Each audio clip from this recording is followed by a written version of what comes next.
రాజోల నుంచి వడ్డేపల్లి అదేవిధంగా శాంతినగర్ వెళ్ళే ప్రధాన రహదారి ఇది. వర్షాకాలం వచ్చిందంటే చాలు ఈ మార్గం అంతా కూడా ఎప్పుడు నీటితో ఉంటుంది. ఎక్కడ రోడ్డు ఉంది, ఎక్కడ నీరు ఉంది అనే విషయం తెలియకుండా మొత్తం రోడ్ల మీద నీరే చేరి ఉంటుంది.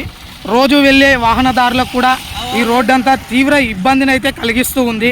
ఒకవైపు ఆటోలు ద్వారా వెళ్ళే వాళ్ళు కానీ, వాహనదారులకు కానీ, స్కూళ్ళకు వెళ్ళే విద్యార్థులకు కానీ, కూలీలకు వెళ్ళే వారికి కానీ ప్రతి ఒక్కరికి కూడా ఈ రోడ్డు వల్ల అయితే చాలా ఇబ్బందిగా ఉంది. ఇక్కడ చూస్తున్నటువంటి ఈ గుంతలన్నీ కూడా వర్షాకాలంలో రోడ్ల మీద నీరు చేరి ఉండడం వల్ల చాలా ఇబ్బందిని అయితే కలిగిస్తూ ఉంటుంది. దీనివల్ల ఎంతోమంది కింద పడుతూ ఉన్నటువంటి సందర్భాలు కూడా ఉన్నాయి.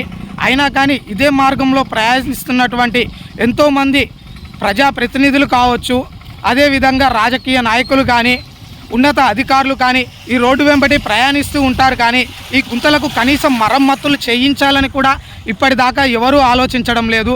అందులోనూ ఇది ప్రధానంగా భారత్మాల రోడ్డు మీద ఆ రోడ్డు వైపున వెళ్ళేటటువంటి మార్గం అయినప్పటికీ కూడా ఈ రోడ్డునైతే ఏ నాయకులు కూడా పట్టించుకొని ఈ రోడ్లకు ఉన్నటువంటి గుంతలకైతే మరమ్మతులు చేయించడం లేదు.